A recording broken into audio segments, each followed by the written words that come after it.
Europe 1. Le grand direct des médias avec Thomas Joubert. Il y a pile 2 ans, le géant américain Netflix débarquait en France. La plateforme de vidéo à la demande a bouleversé le mode de consommation des séries avec un catalogue particulièrement rempli.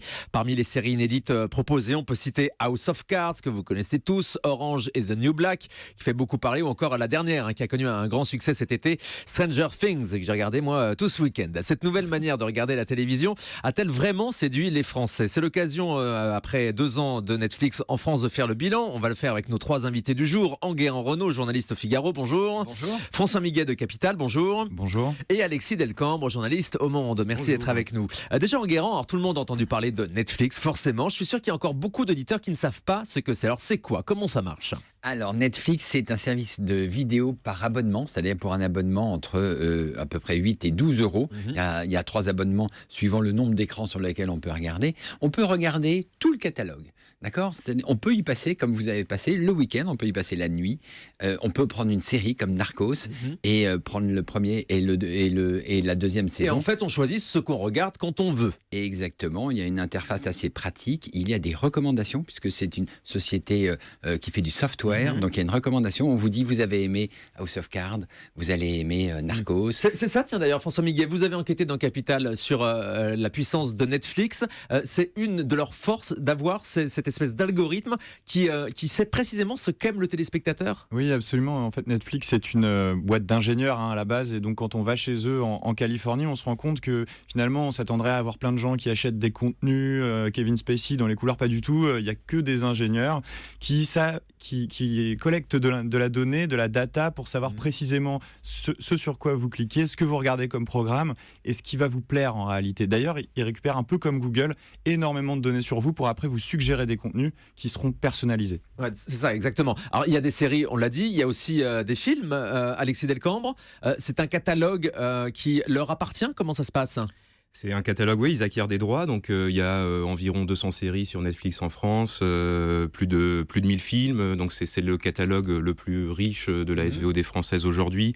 Il y a d'autres acteurs comme Canal Play, Vidéo Future, etc. Mais bon, justement, Netflix, on va en parler a priori... dans un instant, parce que c'est vrai que Netflix fait beaucoup parler, mais il y a beaucoup de concurrents qui vont sur ce terrain. D'ailleurs, on a l'impression que tous les groupes veulent aujourd'hui se lancer dans ce système de vidéo à la demande. Juste sur le contenu encore, des films, des séries, aussi des documentaires, Enguerrand. Oui, ils avaient produit un très bon documentaire qui était Beast of No Nation, qui était, je vous le recommande, extrêmement bien fait. Voilà, c'est effectivement un catalogue gigantesque. Et des émissions, c'est carrément envisageable ? Alors, ils ont des émissions aux États-Unis, des émissions des late show, ils ont des qui sont disponibles donc pareil à la demande. Exactement. Une sorte de talk show, effectivement, ils reprennent les codes de la télé et on peut les regarder à la demande. François Miguet, il y a aussi des séries inédites, c'est ça la grande force de Netflix. En effet, d'ailleurs, on parlait des émissions. Il y a aussi une émission qui s'appelle Chef Table, qui est disponible aussi en France en ce moment sur Netflix, qui concurrence un peu Top Chef. C'est entre le documentaire et l'émission. Oui, il y a énormément de contenu exclusif. Ce Chef Table, ça en fait partie. À terme, ils voudront avoir 50% minimum de contenu exclusif. Donc, c'est les séries que vous avez mentionnées. Par exemple, House of Cards, vous voulez le regarder sur Canal Play, impossible. Vous voulez le regarder ailleurs, à moins de pirater. Ça, je vous le recommande pas. Vous êtes obligé de le regarder sur Netflix. C'est la grande force de Netflix d'avoir plus de 50% à terme du catalogue en contenu exclusif. Bon, alors beaucoup de séries américaines, de films étrangers. Puis il y a eu cette première série française quand même qui a fait beaucoup parler l'année dernière, qui était Marseille, produite par Netflix, qu'on a vu en France sur TF1. D'ailleurs, on n'a pas très bien compris quel était l'intérêt de la voir à la fois donc sur cette plateforme payante Netflix et en gratuit sur TF1. Vous avez compris d'ailleurs, Enguerrand, cette stratégie de Netflix pour son arrivée en France ? C'est une volonté à la fois de Netflix et surtout de Gilles Pélisson à TF1 de faire la complémentarité entre la télévision gratuite et la télévision payante. Effectivement, c'est un peu comme c'est-à-dire on commence, c'est un peu on comme le propose grand journal gratuitement.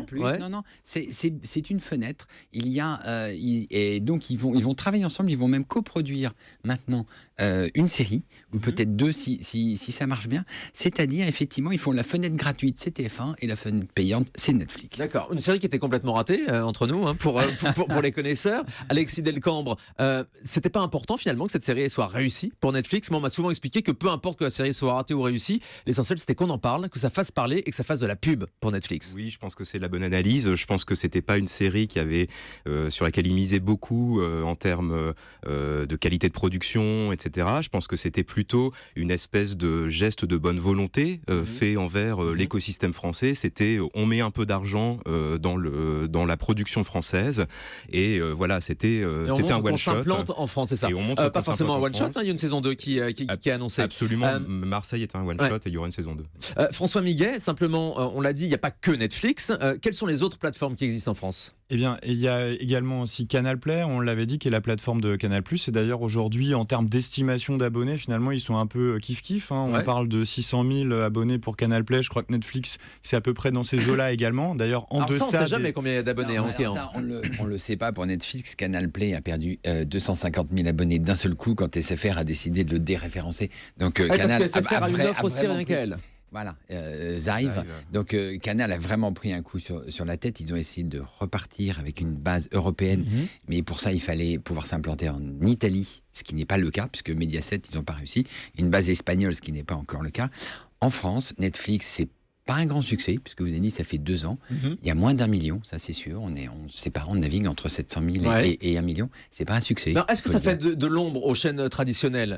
Est-ce que c'est aujourd'hui une offre concurrente ? Est-ce que les téléspectateurs, est-ce que ça enlève des téléspectateurs aux chaînes de télé, Alexis ? Non, je pense qu'effectivement on peut pas dire ça aujourd'hui vu le nombre d'abonnés. Après, ça participe d'un grand mouvement qui est un peu la fragmentation des usages, c'est-à-dire on passe du temps un petit peu devant Netflix, on passe un peu moins de temps devant les chaînes de flux, et finalement Netflix ça n'a pas forcément tellement recruté d'abonnés, mais ça a montré à tout le monde que le système était en train de changer, que la télé de demain serait probablement à la demande.